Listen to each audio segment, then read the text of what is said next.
सुरुदेखि बनाउनु न हेरौँ भन्नुभएको रहेछ है। ल आज चाहिँ म तपाईँहरूलाई सुरुदेखि बनाएर देखाउन लागेको छु है।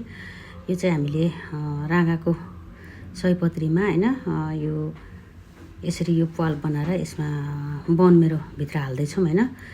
यो चाहिँ सयपत्रीलाई चाहिँ कसैले सातपत्रे पनि भन्नुहुँदो रहेछ होइन। यो चाहिँ बनमेरो हड्डीभित्रको जुन मासी हुन्छ नि त्यही हो यो चाहिँ। त्यो हालेर हामी बनाउँदैछौँ। आज चाहिँ यो सामानहरू सब जुटाएर होइन तपाईँहरूकै लागि भनेर विशेष गरिकन तपाईँहरूकै लागि भनेर मैले यो सामानहरू सब जुटाएर आज हामी बनाउँदैछौँ सबजना दिदीबहिनी मिलेर होइन बनाउँदैछौँ। यो बनाउनलाई चाहिँ एकदम टाइम लाग्छ, त्यही भएर यो नेवारी खाजा घरतिर पाउँदा पनि धेरै महँगो पाउने कारण चाहिँ त्यो हो। यो हतपत पाउँदैन होइन। मासु पसलतिर अर्डर गऱ्यो भने पाउँछ।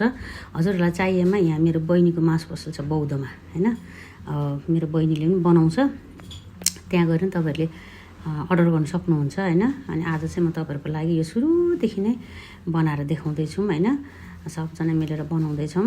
यो बनाउन चाहिँ धेरै गाह्रै हुन्छ र पनि अब धेरैजनाले भन्नुभएको भएर आज चाहिँ म सुरुदेखि बनाएर देखाएको।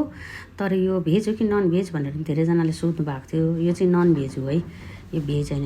यो मासुको परिकारबाट बन्छ।